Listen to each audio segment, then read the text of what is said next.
With less than 24 hours to go before the Elimination Chamber, the question's gotta be asked. Will John Cena wrestle Randy Orton for the 10,000th time for the WWE Championship at WrestleMania 33? That and so much more coming up next on the Elimination Chamber Preview and Prediction Show.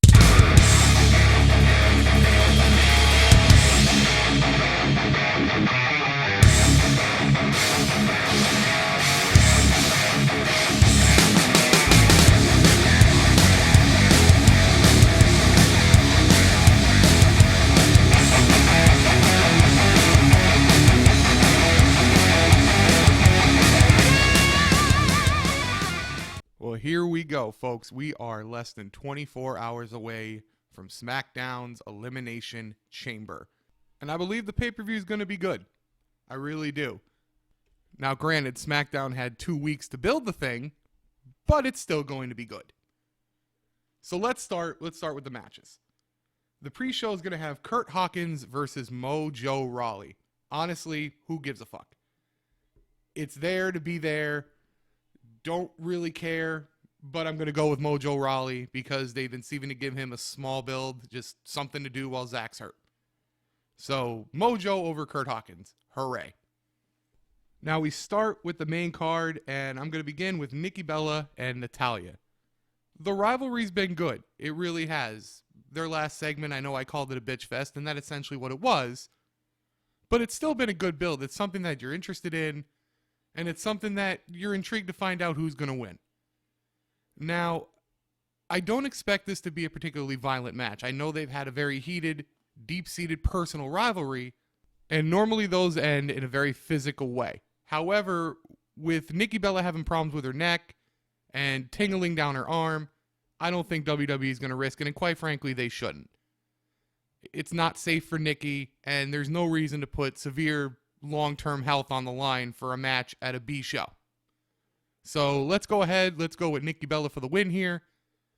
It's a close call. They can go either way, to be honest with you, but I just feel like here they're going to have the babyface go over and move her down the road for a decent spot at WrestleMania 33. So let's go Nikki Bella for the win against Natalya. Next, I'm going to go with Dolph Ziggler versus Kalisto and Apollo Crews. The soul-crushing Kalisto, the underutilized Apollo Crews versus the decently hot Dolph Ziggler. Now, normally, you would think that they've been pushing Dolph, they've been putting him out there as a bad heel. They would go ahead and give him the win here. And that makes a lot of wrestling sense.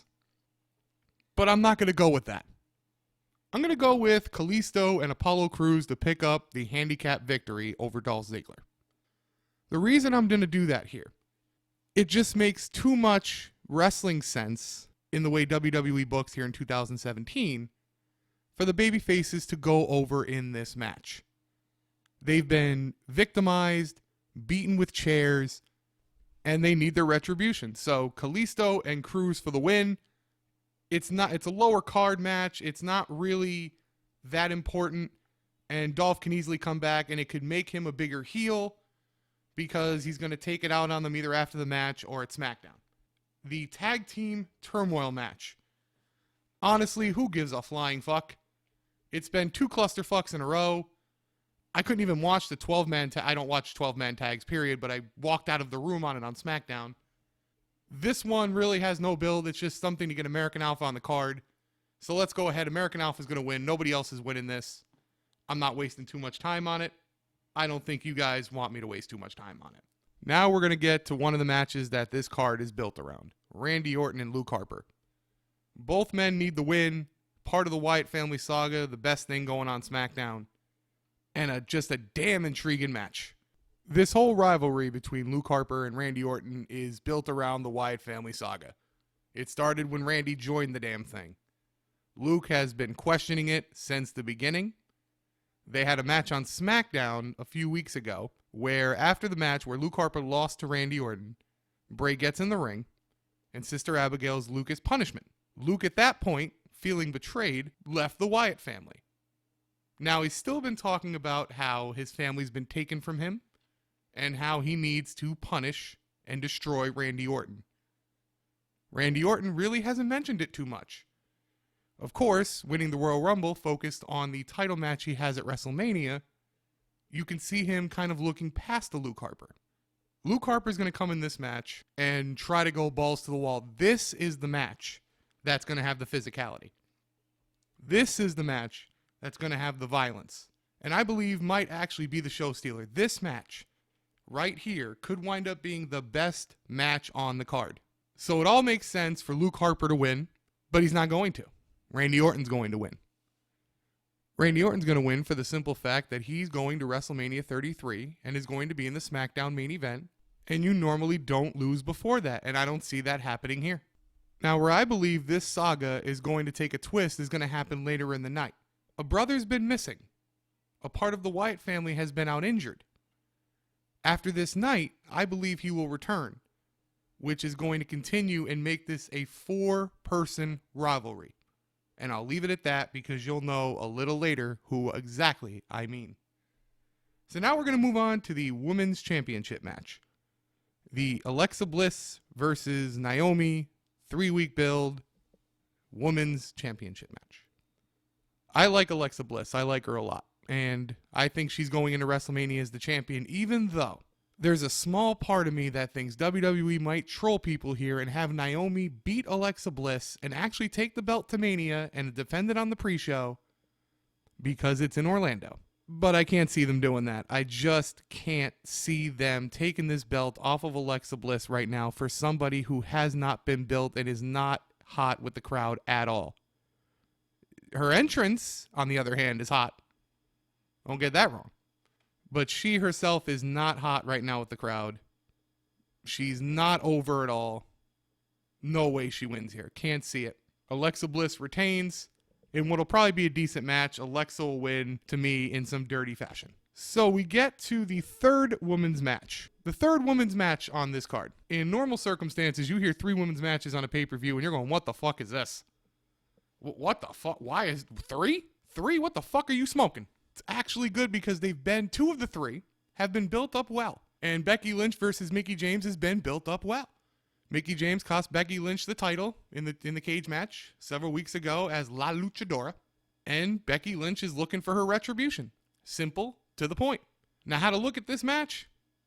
Unless you're a major name, a Rock, a Goldberg, a Lesnar, a lot of times when they bring back lower name veterans, they normally lose when they come back. Now, yes, Brock did lose when he first came back. He lost his first match, if you remember, to John Cena in that match at Extreme Rules. That's an abnormality for bigger names. Honestly, I'm going to go with Becky Lynch. I think this is a short rivalry. I don't think this extends very long. And I think Becky Lynch gets the win. I think Becky Lynch gets her retribution.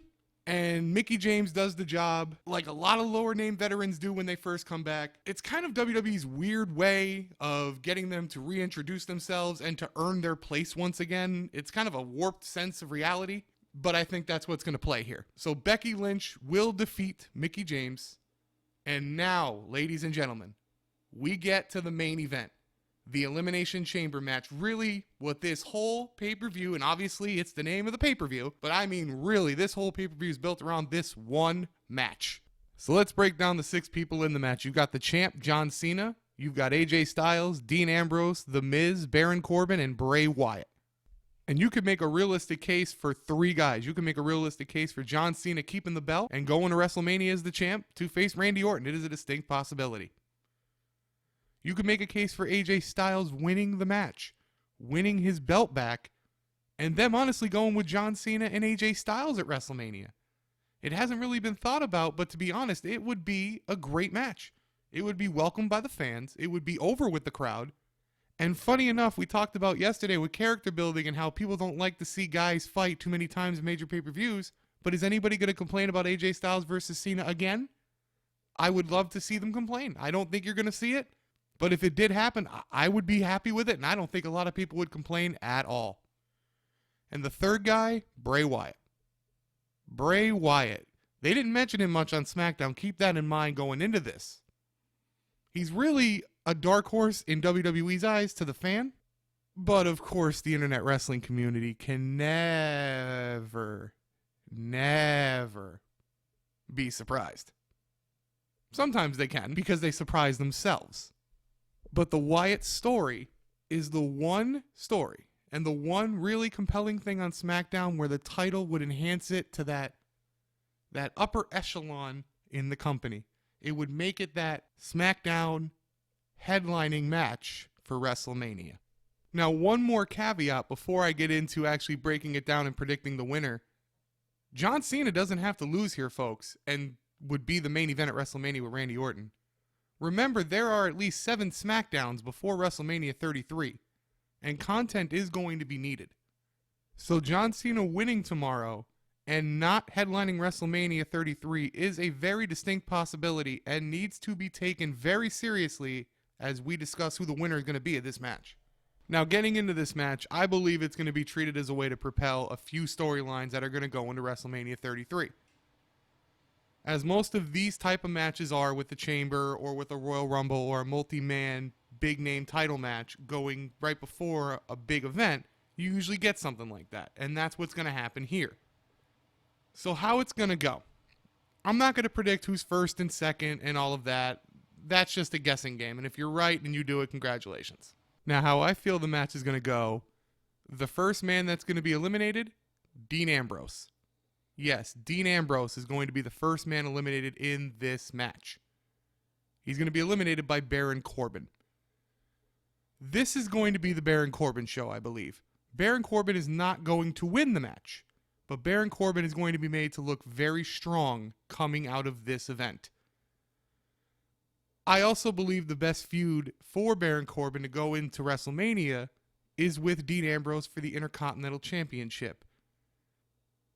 So how I would do it, and I believe WWE is going to do it, is Dean Ambrose probably will start the thing, and like I said, will be the first eliminated by Baron Corbin, because everybody probably expects The Miz to be the first. So it would be a little bit of a shocker if Dean Ambrose is the first to go. So now, the next one that's going to go is going to be The Miz. Again, these types of matches are where rivalries for big events come from. John Cena is going to be the one to eliminate The Miz. It could be Baron Corbin, because it could be one of 2 or 3 eliminations for him to, like I said, really make him look strong, which is what I think is going to happen. But I want to say John Cena for the sole purpose that if you kind of read the tea leaves on this one and you follow WWE's YouTube page or just take a look at little hints they've been doing, they are hinting at The Miz and Cena redoing their rivalry. It was a title of one of their YouTube videos yesterday, I believe. Combine that with the rumor that's been going around about The Miz and Cena doing an intergender tag team match with Maurice with The Miz and with Nikki Bella with Cena.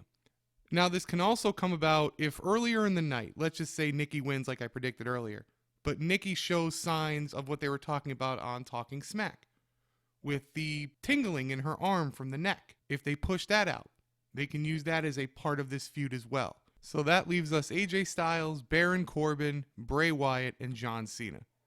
This match should have gone about 15, maybe 20 minutes by now with only these 2 eliminations. I'm calling for an upset elimination here next. I believe Baron Corbin will eliminate AJ Styles. The reason I believe AJ Styles is going to get eliminated by Baron Corbin is this is going to be the big wow moment. The moment in the title match that shows the fan that Baron Corbin is for real, that Baron Corbin is here, and that Baron Corbin is a force to be reckoned with. Can I see Baron Corbin get eliminating next and them going with Styles, Bray, and Cena just for the big name factor? Sure. But I think they like to play with these matches sometimes and really give you that wow moment. And if the rumors are true and the foreshadowing is real, this would catapult Styles to be furious with Shane McMahon for him only getting his rematch in the Chamber. So you can play off that storyline as well. AJ Styles upset, furious, pissed off that he didn't get a true one-on-one rematch. He had to be in the Chamber, so he goes after Shane McMahon. So my final 3 right now are John Cena, Bray Wyatt, and Baron Corbin. This would officially show Baron Corbin as a main event talent, would have Bray Wyatt around the title right now, and Cena, of course, still in there defending his belt. Baron Corbin's your next to be eliminated, however, because Bray and Cena are the perfect 2 to be the last 2. Baron showed what he can do. Baron has showed he's a dominant force. This is where Cena gets an elimination over him, gives him the AA probably for a second time, probably a third time in the match. Corbin's taking a finisher. Corbin eliminated. Our final two are Bray Wyatt and John Cena. Now, if you've been paying attention, folks, you remember earlier in the night in that Randy Orton-Luke Harper match, I mentioned that a Wyatt brother has been out injured. Well, as early as last week, he was training at the Performance Center, and there was a picture of him sent out wearing the sheet mask. My belief here is that after a 5 to 6 minute fight, Eric Rowan will make his return, will show his allegiance to the Wyatt family, and Bray Wyatt will get his championship. Bray Wyatt will get what has been coming to him for years. Years of poor booking, years of miserable use of a tremendous talent, and the man on this night will become your new WWE champion, setting up Randy Orton versus Bray Wyatt at WrestleMania 33. The main reason I'm predicting this is honestly goes back to Survivor Series. WWE most of the time treats Survivor Series as a way to get one or two major angles started for WrestleMania. Well, obviously Goldberg and Lesnar was one, but before that match, the Wyatt family, Orton and Bray, were the final two for SmackDown to defeat Team Raw. Randy was relatively early on with the Wyatt family, but took a spear, you remember, from Roman Reigns for Bray, which showed his allegiance to Bray. Now, this match, after Bray wins the title, wouldn't come from an easy Randy saying, I was trying to break up the Wyatt family and just turning. See, it's going to take a couple weeks. They're going to tease it. Eric Rowan's going to be the one Randy didn't think about. And Eric Rowan's going to be the one that reveals all along that Randy Orton has been trying to break them up. The reason Randy winning the Royal Rumble was okay to set this up and not Bray, and then Randy winning the title here, is very simple. Randy Orton's the babyface, Bray's the heel. Bray cheats to win the title, Randy wins the Rumble. It sets it up. You go back to the beginning of the feud, it was set up, Randy babyface, Bray heel. And it just continues on from there, and it headlines WrestleMania for SmackDown. So if we look at my predictions, Bray versus Randy Orton, WWE Championship match at WrestleMania. John Cena and Nikki Bella versus Miz and Maurice appears to be happening, though I would also be okay with Baron Corbin versus Cena, but I think Baron Corbin's better suited for the match with Dean Ambrose for the Intercontinental Championship, and AJ Styles versus Shane McMahon. It all seems to make sense. It all does kind of go with what's been rumored, but if you kind of read the tea leaves, if you watch the foreshadowing that WWE does, it does all seem to be going there, so that's what I'm going to go with. Doesn't mean I got to like it. I do not like Cena and Nikki Bella versus Miz and Maurice at all, but it appears what they're foreshadowing. So that's what's going to be the match. You bitch. Honestly, people are going to bitch if Cena's in a bad match like this, or if Cena's in the title match, people are going to go ballistic. I would go ballistic. I'm not even going to lie. So there's really no pleasing anybody with this. That's where I see Cena, Baron Corbin could be something that the fans could get into. But it's probably going to be that intergender tag team match that really nobody wants. So that has been the Elimination Chamber 2017 preview and prediction show. So a quick rundown. I've got Alexa Bliss, Becky Lynch, Apollo Crews and Kalisto, Bray Wyatt, American Alpha, Randy Orton, Nikki Bella, and in the pre-show match, nobody gives a fuck, Mojo Rawley. I want to thank everybody for listening to this video. I recommend you subscribe, share, click the like or dislike button, and leave a comment down below. Let's get involved. What are your thoughts about Elimination Chamber? Who you got winning? I look forward to the event tomorrow. Tweet me at @TheRigsBeast. And as always, keep it beast.